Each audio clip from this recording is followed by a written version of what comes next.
Setting boundaries as a teacher may sound quite simple, but actually doing so can be quite difficult, especially if guilt shows up.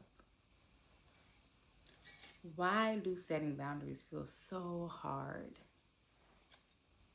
Well, teachers are conditioned to give. We give of ourselves every single day. We're constantly pouring from ourselves to impart knowledge into our students, to help develop them as a whole person. Guilt is tied to caring. So we feel as though if we don't have boundaries, if we're always available, that we care more. And so when we take that away, being less readily available, it feels like we're taking away our caring, and we're not. Also, we have a fear of being seen as not doing enough. Trust me, as a teacher, you are doing enough if you're doing your job, of course. There are some, but if you're doing your job, you are definitely doing enough. Being a teacher takes a lot out of everybody, and it's not a competition. It is not a competition.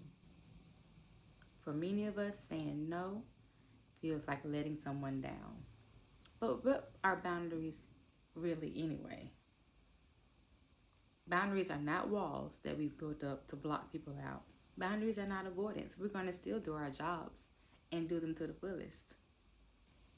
Boundaries are just structures that protect our energy. And we have to protect our energy so that we can be the best educators that we can be. Boundaries are not about doing less. They are about doing what matters most. So I have a few practical ways that we can set some boundaries. One, we can set an end time to our work every day.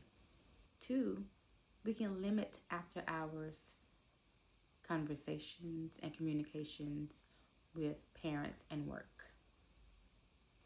Three, we can say not right now. I love to say no personally, but I know that some people may feel like saying no is a little harsh, so say not right now. And four, we can protect our planning time. We can use that planning time to grade papers, to contact parents, to respond to emails, to disaggregate data, to lesson plan. We need to release guilt. Having guilt does not mean that you're wrong. It just means that you are adjusting to setting boundaries which are needed to protect your energy. Once you get used to your boundaries, that guilt will dissipate.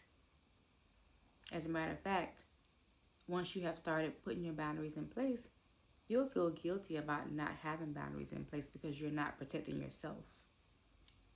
So you can be a dedicated teacher and still have boundaries. What boundary are you going to put in place?